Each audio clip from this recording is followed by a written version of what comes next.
But the Freudian revision of it secularized evil and made it into instincts.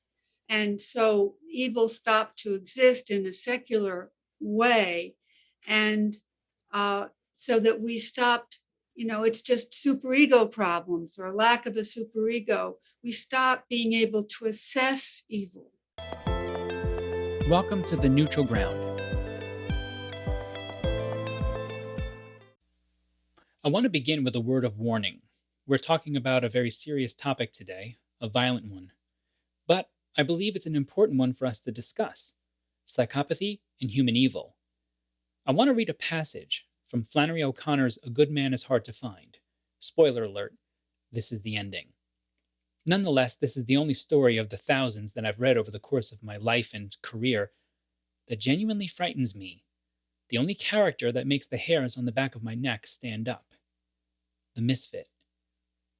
Just as a quick context, a family consisting of a grandmother, her son, his wife, and their 2 children are on a road trip.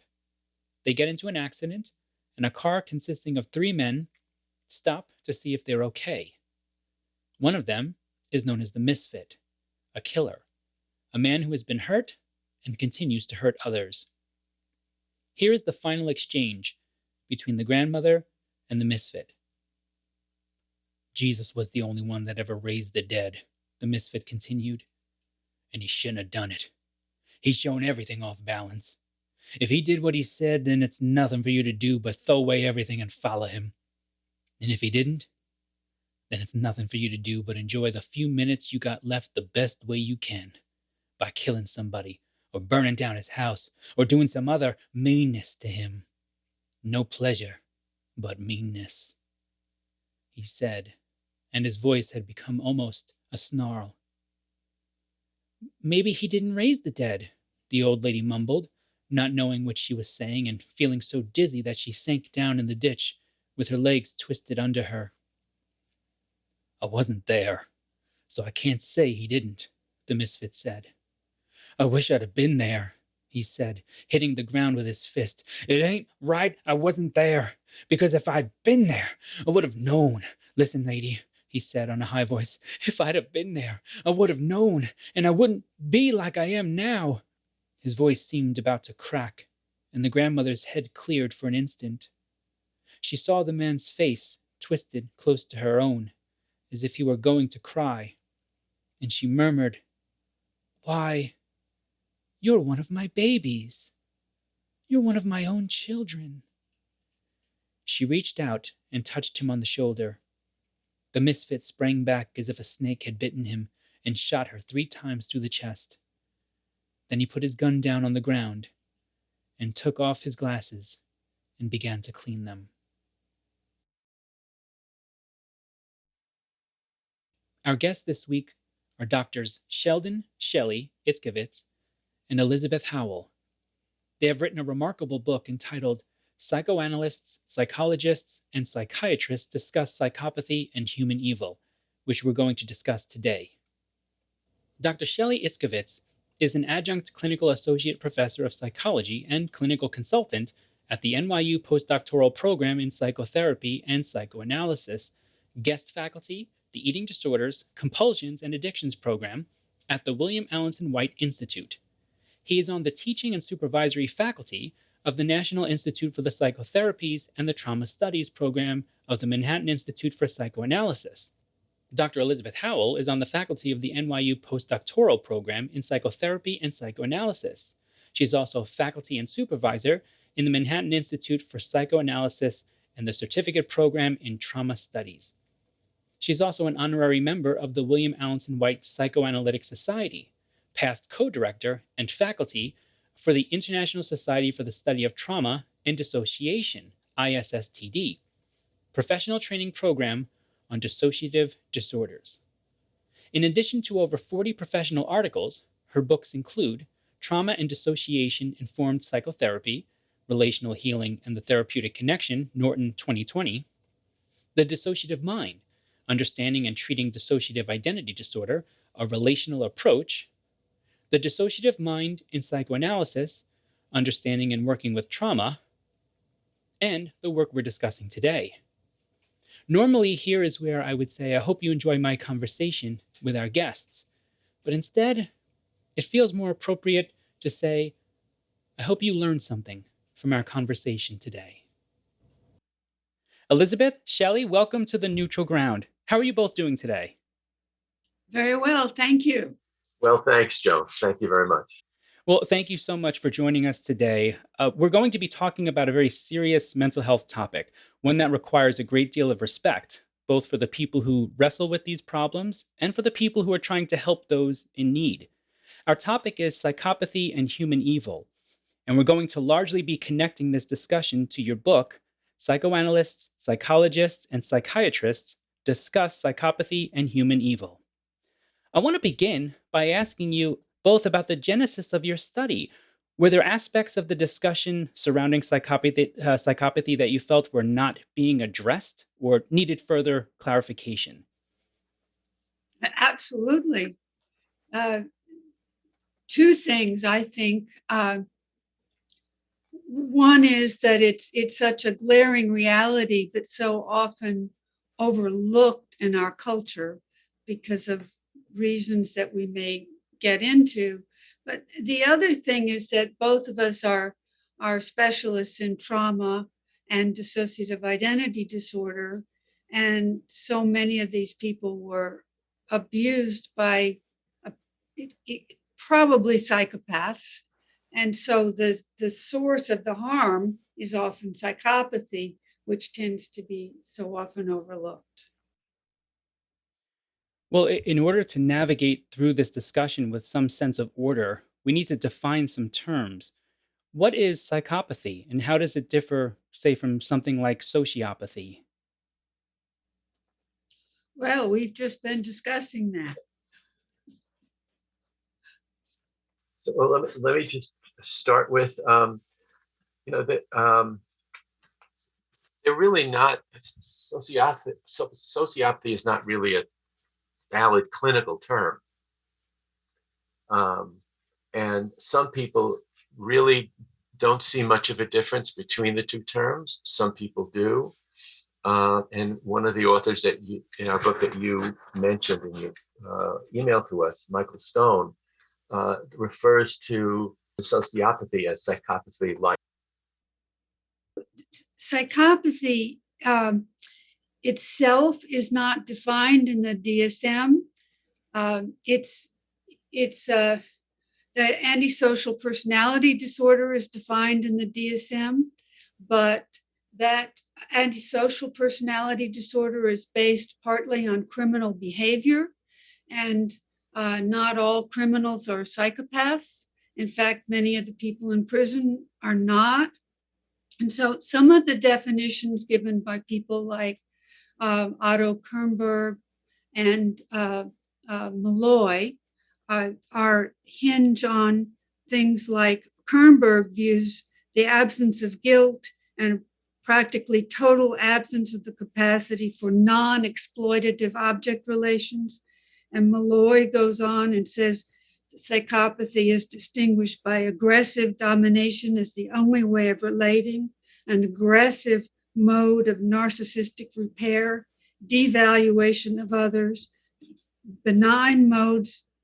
lacking benign modes of repair, and the presence of a negative idealized internal object. And but to me, looking at all of this, the late Philip Bromberg says something about psychopathy as being the need to destroy another person's subjectivity. And I think of it as akin, if you remember the novel 1984 and the torturer, O'Brien says to Winston, "We will empty you of everything of yours and fill you with us." And so it's that I think of the psychopathy as driven by envy of other people who have love and can be within the human fabric of love. And to take that away, to take away their connection to others to make them like themselves. And I mean, that's what drives the destructiveness. That's Also, fascinating. Oh, please go ahead, Shelley. also Robert Hare would describe psychopaths as social predators who are charming, they manipulate, they're ruthless, they'll plow their way through life, leaving a broad trail of broken hearts, shattered expectations, and empty wallets. They lack a conscience. They're incapable of empathy, guilt, or loyalty to anyone but themselves. They're completely lacking in feelings for other people, only to the extent that they do care about other people, it's how it will benefit themselves. It's what they're going to get out of it. Incredibly selfish people. They leave people asking questions. Who are these people? What makes them the way they are? How do we protect ourselves? And Eric Fromm also, actually, he came up with the term malignant narcissism. And that's at the core of psychopathy, malignant narcissism, and malignant aggression. Right. And then Kernberg later used that term and placed psychopathy as part of malignant narcissism. And often malignant narcissism is used as a euphemism for psychopathy because it doesn't sound quite as bad, I think. But another thing, too, is a delight in duping and putting one over, in being superior, idealizing the self. And one of the dangers, too, is that I mean, neither of us have interviewed Madoff, but he appealed to other people's guilt, other people's need. And so that's part of the manipulation, is drawing other people in and making them forget about their own values. I mean, people must have been thinking about, how is this guy having all this success? But they must have bypassed that thought in their minds. Appealing to greed. And I don't know this for a fact. I believe I read this in the newspapers about Madoff. But in fact, when people would approach him, his technique was to say, no, this is not for you. You don't really want this. And it sort of built up a passionate need to be taken on by Madoff. Yeah. Another thing that Kernberg thinks that malignant narcissism is part of a spectrum of pathological narcissism, with psychopathy trumping malignant narcissism, and it being a more form of pathological narcissism. We've kind of gone over a lot of different traits here that make up the vision of someone who might be psychopathic. And I actually want to take a minute, because I'm sure we might have some people who are listening to this and saying, oh my gosh, that's, Bill. That sounds exactly like, Laura or whatever. And we want to be very clear. Yes, we all have these parts within us, moments of being selfish and trying to get our own way and all of these things. But the true person who is kind of dealing with psychopathic tendencies, it's a constant ethos. Am I correct in saying that? It's not something that ever is, well, actually, I take it back. I was about to say it's not something that's a decision. And maybe I'll ask you about this, because I read this in the book. It seemed like the person with psychopathic tendencies is making conscious decisions. And yet at the same time, part of me wondered if it's ingrained within the individual as almost the only pathway to choose is myself. How do you differentiate that then, that ability to make decisions and kind of this neurological pathway inclining that way? Does that make sense? Say more. Yeah, well, I guess what I'm trying to say is, you would think that within the neurology of the individual who's kind of suffering with this, they only see the pathway of psychopathy in front of them. If that is the case, then can we truly say that they are making decisions, psychopathic decisions, if that is the only framework that is in their minds? I mean, I think so. I mean, for instance, psychopaths know that they're lying. I mean, often people will say they believe their lies. That's more on a fantasy end for some people that kind of get carried away with a point of view. But the psychopath's lies are very deliberate, and they're deliberately conning. They're deliberately putting something over, and the person has no remorse. I mean, they're thinking about their tactics. Yes, there may not be a thought about, is this right or wrong? No, but they're thinking about how to put one over, how to succeed in whatever they're trying to do. I would also add there a couple of things. One, there's a difference between fantasy and thinking about something and actually carrying out and doing it. The other is Tom or Mary or Alice or Donald may have aggressive, hostile, psychopathic thoughts. However, if it's mediated within a mind frame that has compassion and empathy and understanding and interpersonal skills, that person's going to know that they're not going to act on that behavior. A psychopath doesn't have that kind of mechanism. And his thought will only be, what's in it for me?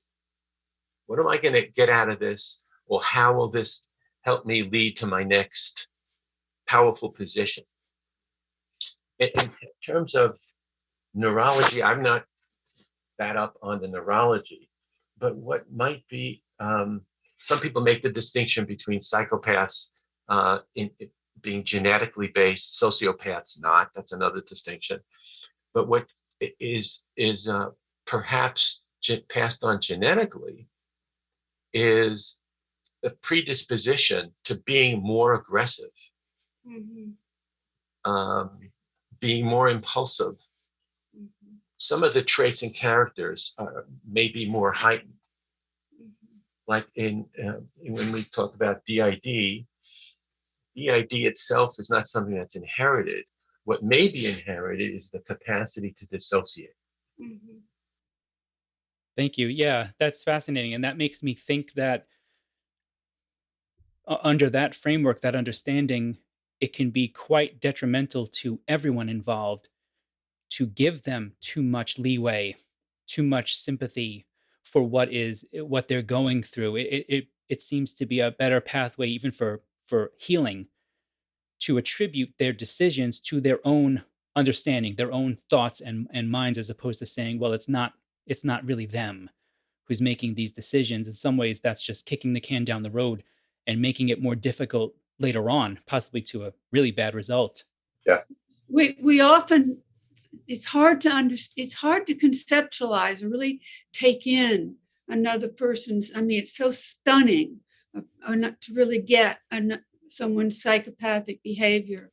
And we often look at them as if they're us. We often, imagine that they would be like us, but it's not so. And they don't wear a sign on their forehead that says, I'm a psychopath. I mean, that they can be quite dangerous. That it's like their way of thinking in terms of a moral thinking is more like a 2 or 3-year-old. And I think this what you just said sets up nicely for bringing in this concept of evil, or this framework of evil. Evil plays an interesting role in your study. You don't shy away from the term. You use it thoughtfully as a means of expressing both an externalized force that pushes against and an individual, kind of internalized force as well, that presses against us. What I thought of as I was reading this is that in some sense, being able to use the term evil greatly aids in your ability to describe certain feelings, inclinations, and actions that come with just being human at times. However, many people use the term evil in a religious context as well, as in a malevolent, sentient force that should be rejected by society. Does this framework of evil make it more difficult or easier to try and help heal individuals who are struggling with psychopathic tendencies? Wow, that's a multi-layered question. Before we even try to answer it, you're using the word tendencies. And a tendency is not the same thing as being a psychopath. Mm-hmm. We all have tendencies, in quotes, or we all have thoughts from time to time that are hateful, aggressive, mean-spirited. But most of us don't act on those things because we have a conscience, we have empathy, and most people don't want to go out and hurt other people intentionally. So, Yeah, I think that's me making the mistake I just said was bad. Is trying to sympathize so much with a figure that doesn't even really exist in my mind, but my heart wants to go out to them and say these are tendencies. So you're absolutely right, and it's funny how that worked out that way that I ended up doing it myself. Yes, and please the real continue. psychopath would take advantage of you, would have joy in trying to take advantage of that. Yes, yes. And one of the reasons for using evil is that, of course, evil had a religious context, long ago, more predominantly, but the Freudian revision of it secularized evil and made it into instincts. And so evil stopped to exist in a secular way.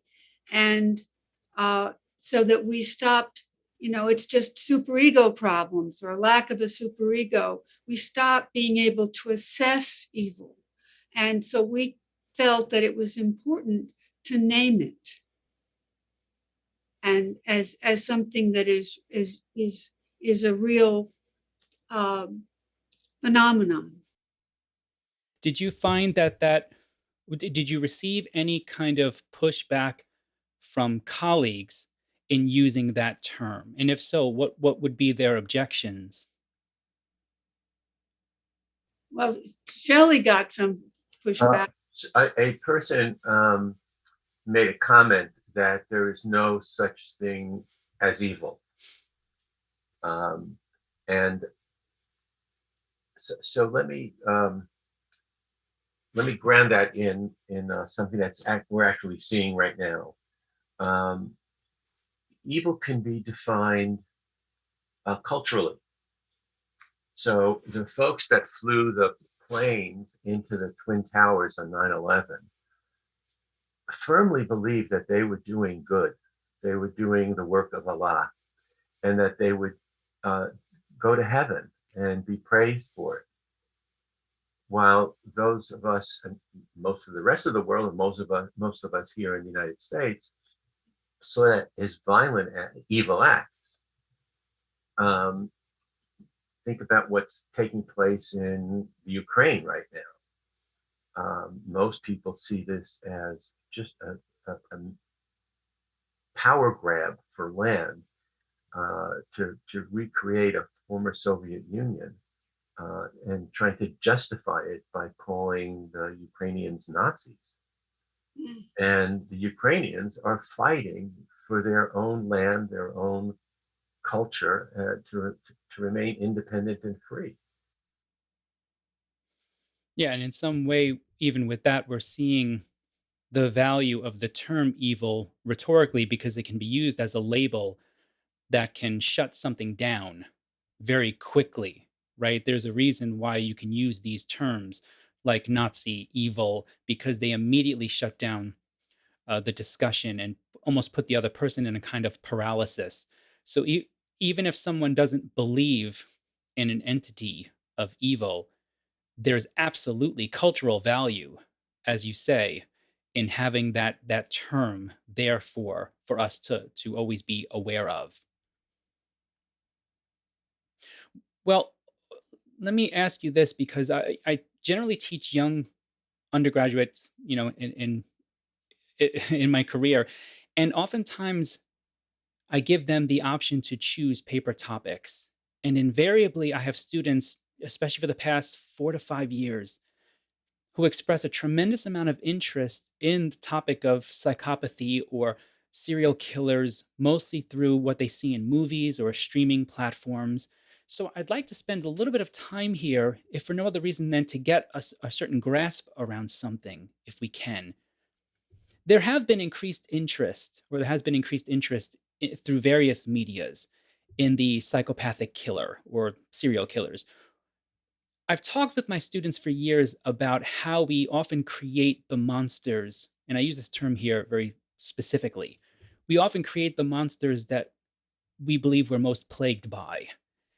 And, we had zombies, we had vampires. In the 40s and 50s, we had radioactive creatures. I want to read something that you wrote. You have a fantastic explanation of the connection between evil and psychopathy here toward the beginning of the book. You write, "The evil in psychopathy originates in a feeling of being an outsider to love, outside and envious of the fabric of the social order and emotional world shared by others." Now, I have to say, there are quite a few people who probably feel that way a bit today. And so, my question to you, and this is for both of you, in this sense, does the interest in psychopathic killer, the trope of it, does it serve as a kind of emotional check for us? In other words, if I still find the killer to be abhorrent, then I'm fine. Or are there other reasons we seem to be focusing more on this subject in our entertainment today?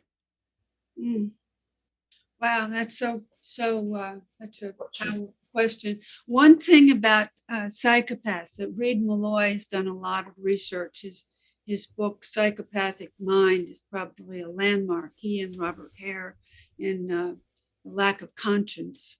But the early connection, there's a dissociation of attachment early on. And so the person feels from very young an outsider to love. Bundy was abandoned by his mother. Bundy was actually her father's child, and she went into another city, a faraway city, to have him, left him alone for a few months, and so that his birth was really, and her father was a pretty nasty, mean person. And there's a description that of an aunt who came to visit, and she woke up and found the 3-year-old, her bed, surrounded by knives, and the 3-year-old Ted looking up at her, beaming. And so, I mean, that's just an example. But in the true psychopath, there is truly a sense of being an outsider to love, and having dissociated attachment needs. So having dissociated, vulnerability. So that's the one reason they have to keep replenishing themselves with their importance and grandiosity. And but that's a separate issue from the society. For one thing, we see it.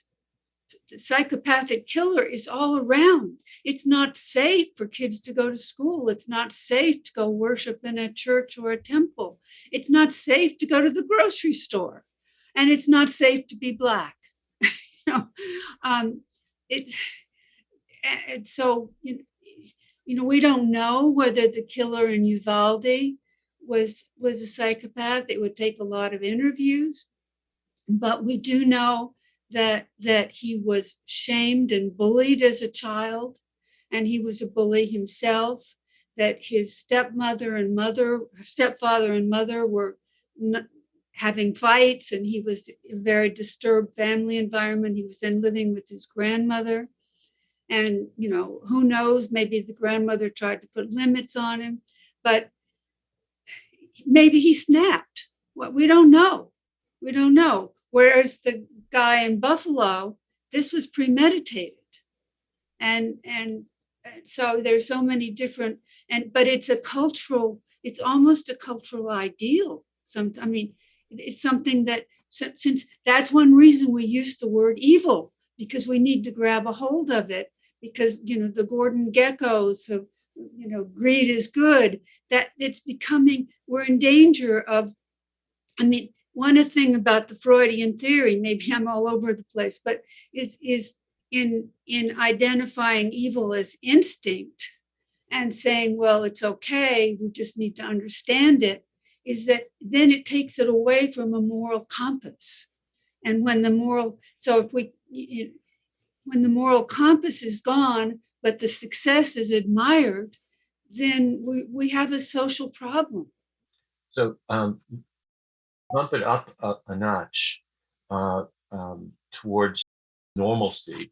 Elizabeth mentioned Gordon Gekko. That's Michael Douglas's character from the movie Wall Street, where he's head of Teldar paper, and he's talking about hostile takeover, I think it was. And his statement was, "The point is, ladies and gentlemen, greed is good." And that kind of psychopathy or way of thinking is prevalent throughout our culture, perhaps even Western culture, but certainly in the United States. And one example is people committing white-collar crimes and seemingly getting away without any kind of punishment. The issues that's confronting the country around the attack on the United States Capitol. Was this criminal behavior? Was it not criminal behavior? The idea that very wealthy individuals, not wealthy, but really very wealthy individuals and corporations can get away without paying any taxes or minimal taxes, while someone who is working to support a family of 4 or 5 may have to pay 25% of their income in taxes, or I think the highest tax bracket now is 37%. How do we justify that? What kind of thinking is that? So do you think then that, because when we think of the term culture today, especially, we tend to default to entertainment in a lot of ways. We do, actually. And you're making me think about how that could be a part of the problem as well here, right? That we're consuming entertainment only as culture and not actually thinking about culture as a coalescing force for humanity in general. And so this kind of fascination with crime, with murder, with these acts of violence in our various medias, is it possible that this is a kind of another kind of, maybe the fascination has more to do with fear of what they believe is lurking around the corner? In other words, it's gone beyond entertainment and people are genuinely worried about it as reality. Yeah. Are you asking about why people watch these things? I guess my beginning question, you've made me think about this a little bit more, and it ended more as kind of a statement with a possible question at the end. But my original question has to do with, why is this so popular for consumption today? All of these people are having parties and inviting friends over to listen to podcasts about psychopaths and about their murders and about the crimes that they committed, and some that got away with it and some that didn't.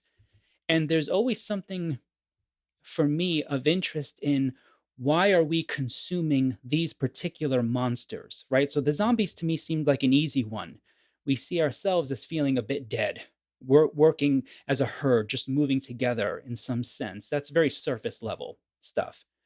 But this move toward psychopathy, I'm not sure I can get my head around that. And that's why I was curious about both of you, because you see this, you're in there dealing with this, is there something in the culture that we should be worried about, that we're consuming this as entertainment?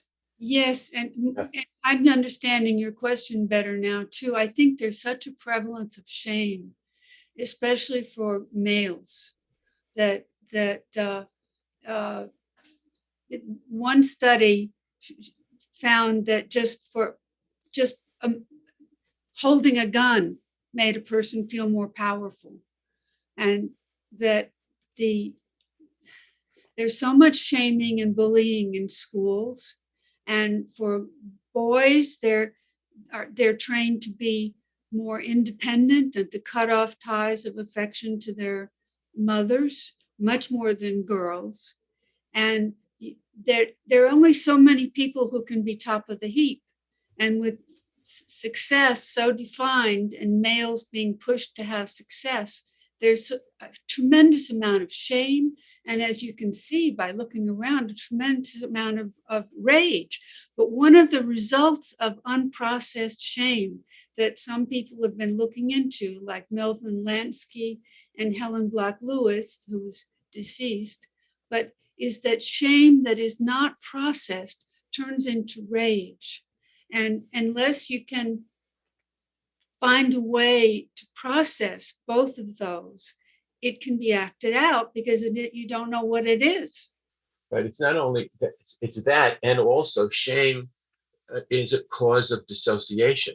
Yes. And when shame gets dissociated, it becomes compartmentalized and becomes a kind of well that accumulates and builds on itself, rage and hostility. And like the killer in Uvalde, this is something that could have triggered his rage and caused him to snap and lose control. You were mentioning this is neurophysiology. There's an interesting study called Hurtful Words by Martin Teicher, where he studied kids who were being bullied in school. And he used, I think it was functional MRIs to look at their brains. And the corpus callosum, that bundle of fibers that allows left and right hemispheres to communicate with each other, actually shrank in children who were being bullied. It does eventually grow back. I don't know if it goes back to the ordinary volume, but once the bullying is stopped. But it has an effect on brain and mind. You made me think of this horrible video that I just saw randomly on YouTube, as these things sometimes just come across, of a gentleman in the subway, I believe in New York, where he was screaming and yelling and he's kicking the train. And then he sits down next to this poor woman, and as the woman tries to get up, he grabs her hair. And he just holds her hair and holds her down in the seat next to him. And there are people in that cart just staring at him. And even, I mean, we have the video because someone was there to take the video, even. And I thought to myself, this is something different to me. This is very different. It's not even a matter necessarily of someone saying, we need more people to step up. There was something so terrible about this moment. You could almost feel this complete and utter dissociated fear of the people involved, almost as if they were watching a movie, that they couldn't believe it. Shocked. They were shocked. Absolutely. And it made me think of, Elizabeth, something you wrote in your chapter, in chapter 2, about the 1,000-mile stare, and how even a trained professional had to leave the courtroom because they felt like they were suddenly a prey animal. Yes. Yes. And I'm wondering, have we become a kind of herd of prey animal at this point? Yes. Mm-hmm. Yes. Okay. Well, let me interrupt 1 second. What happened on the subway, we have to be careful to know, was this person psychotic? Right. And delusional or hallucinating? Right. And be very careful what we say about people, because our culture is very quick to call somebody mentally ill when they maybe are, and they may be right, but they may not be mentally ill, um, and they may be motivated by delusions and hallucinations.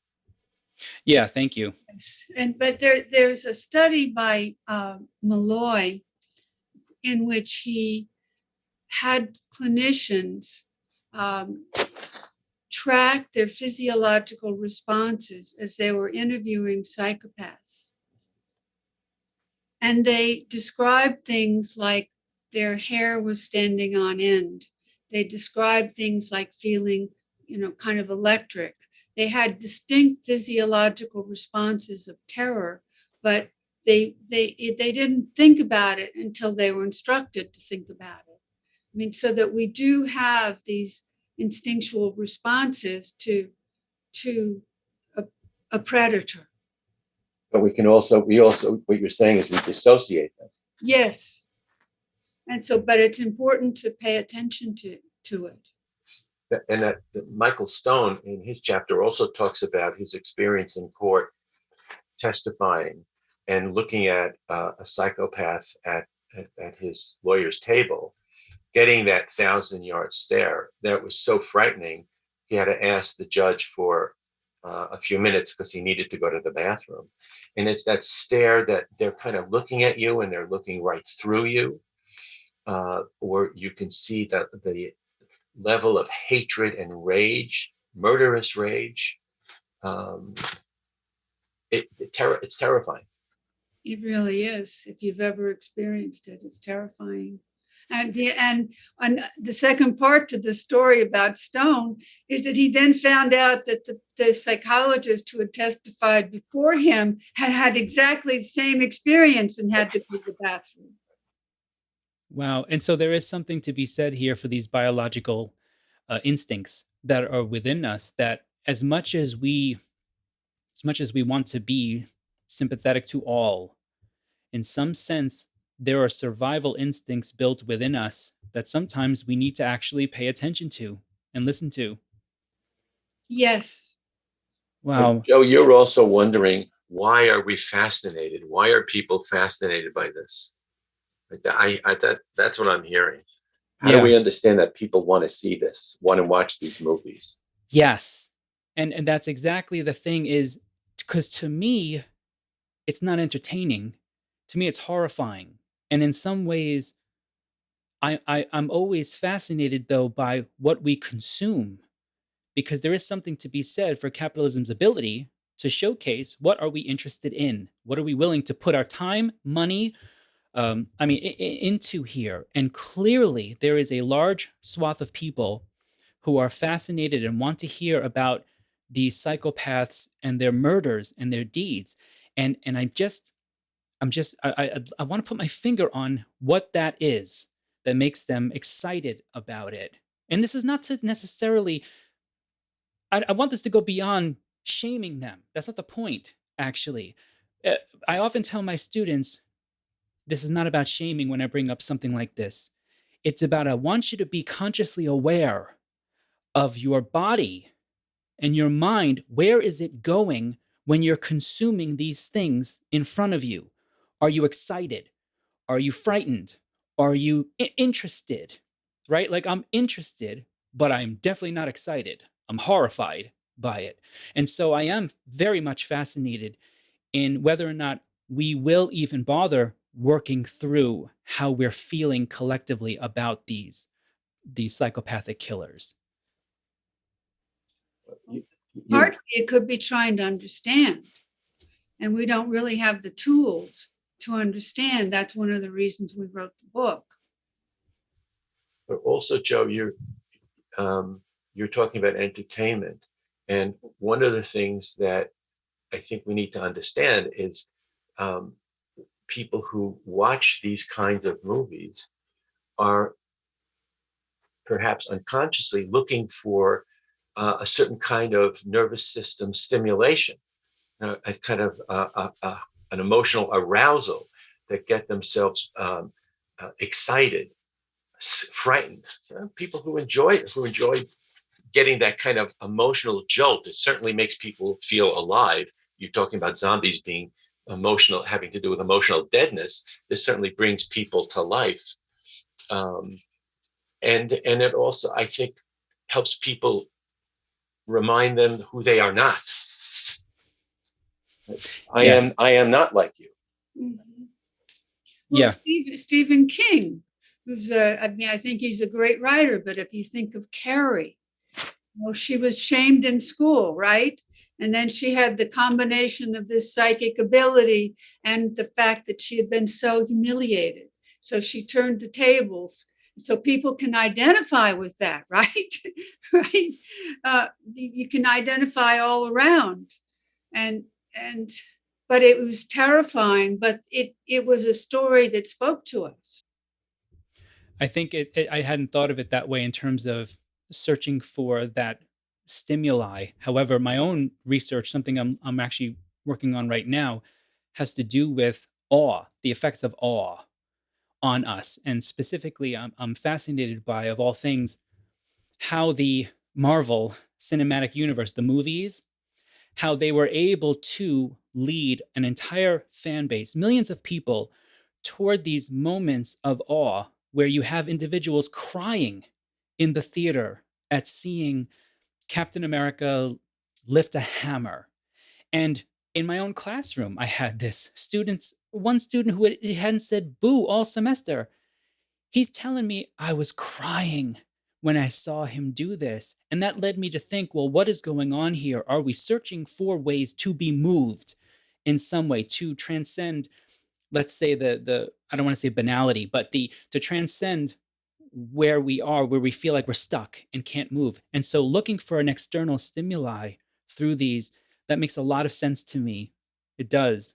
But what we may be looking for are heroes to come in and help give us the kind of psychic energy and rejuvenation to try to fight against the evil that's embedded in our culture. That's essentially my argument. Was the idea of what it provided was simplistic narrative, mythological simplistic narratives of good versus evil. And I am not afraid to throw around the terms good and evil. I use them constantly because, like you, I believe that there's a cultural construct there that doesn't just simplify the language, but speaks to us in a way that makes sense, that we can organize experiences and things that happen to us in life. Now, that's a very simplistic kind of answer there. But what they were able to do, these superheroes, was provide a very clear sense of good versus evil that was not complicated in any way by many of the things that we see today, complicated narratives and things like that. And I believe that that had a tremendous effect on the psyches of a lot of moviegoers. Schindler's List. Yes. We need more of those. Yes, I completely agree, actually, on that front. Well, let me ask you, I just have a couple more questions. You've been very kind with your time, very generous. Actually, I just want to ask this one. We talked about a lot of different negative aspects here on this topic and things for people to think about, I hope, and think carefully about. Let's talk a little bit, if you don't mind, about treatments and ways that people who might be either suffering with this, or maybe family members or friends who might know someone who is really kind of suffering with this. What can we do? What are some of the positives that we can take away from this? I would say two things. One is to be very attentive to shaming, that to be attentive to not do it ourselves. And if we are shamed or humiliated, to work to notice it and talk about it. And if possible, to tell the other person, I really felt put down and made me angry. And but the shaming all around, that's a breeding ground for violent outbursts or violent behavior. And the other side would be often people who have been damaged are more vulnerable to psychopaths. I mean, some people who've been very damaged are just targets for somebody calling up and scamming them on the phone and getting them to give their credit card and this and that. And it's important to teach people who are vulnerable, like in treatment, or people who are vulnerable, to be alert to psychopaths taking advantage of them. In terms of treatment, from what I've read, I have not seen any indications of a successful treatment for the psychopath, Right. if that's what you're asking about. And what I think is needed is some way that our culture can pay attention to early intervention of and recognizing children that are either dissociative in nature, bullies, acting out in ways that are considered antisocial, certainly children that enjoy injuring or killing animals.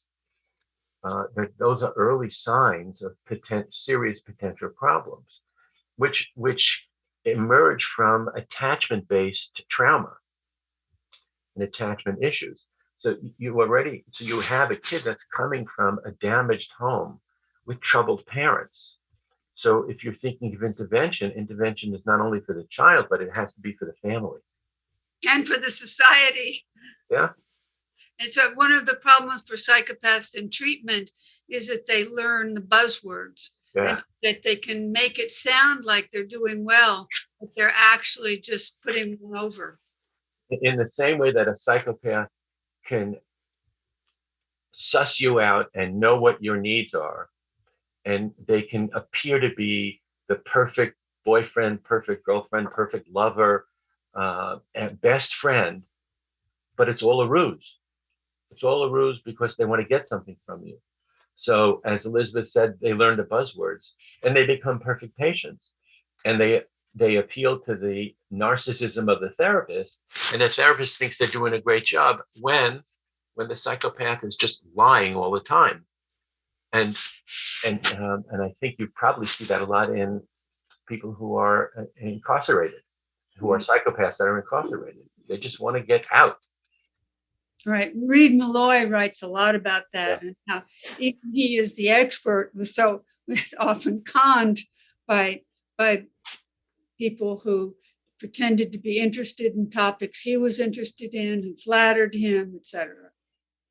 I think it's important. I'm glad that you said that there are specialists who this is their field. Even they admit that they can be conned as well.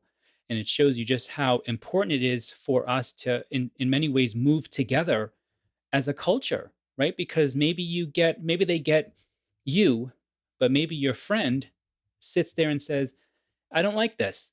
I got a bad feeling about this one. I think we should kind of move away from this person and get away from them. But we're so, I talked about the narrative before and the heroic narrative, but of course there are drawbacks even to that we create our individual heroic narrative to be able to combat everything. And we think that we can take everything by ourselves. But sometimes you need someone to tell you, you're in a bad situation. You got to get out. Yes. Absolutely. Yes. Wow. I'll just add another story is Herb Cleckley, who was an old writer on I think he wrote The Mask of Sanity, which he was describing psychopaths. But his definition of a psychopath was that only kind of person who could get him to write a check to them, that other people who would ask him for money, but only psychopaths were able to con him out of money. And he was the expert in psychopathy. That's amazing. And so you can imagine that even specialists will sometimes talk to each other and lean on each other and say, hey, I would imagine without using names, but they would say, what do you think about this idea, this, kind of case? And how even that I could see where specialists could get caught up in that as well. even because of the ego that you mentioned, Shelley, before as well. We all have egos to a degree. So, wow, this was absolutely amazing. Thank you both so much. I do feel like I've learned a lot about my own understanding of this as well, and even my own perhaps faults in being maybe too sympathetic in this regard, and to just to be more watchful without losing my sympathy that's there, obviously. But there are times when you have to put your foot down and simply say, this is what it is. We have to recognize and look at this evil in the eye. Yes, and especially with the example of Madoff, that so one of their specialties is to bring the other people into their orbit to appeal to their greed, and so that they get hooked. And then so what that does is destroy the goodness in the other person, right? But where you're asking people to be much more self-aware than most people are. And that's also asking people to not be greedy. And that is not so easy for human beings. No, absolutely not. Elizabeth, Shelley, thank you both so much for coming on today and talking to us about this. I really do appreciate it.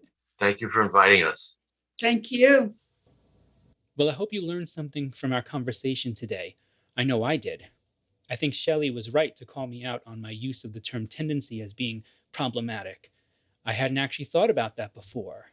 And as someone who is in the classroom teaching rhetoric and language, I'm going to take that to heart and really try to become better about that, about how I use my language here. So I appreciate them both for taking the time to kind of talk to me about this today. If you're interested in learning more about their works, please check out the links in the episode notes below. Until next time, try to keep one foot firmly planted on neutral ground. And I hope you have a great day.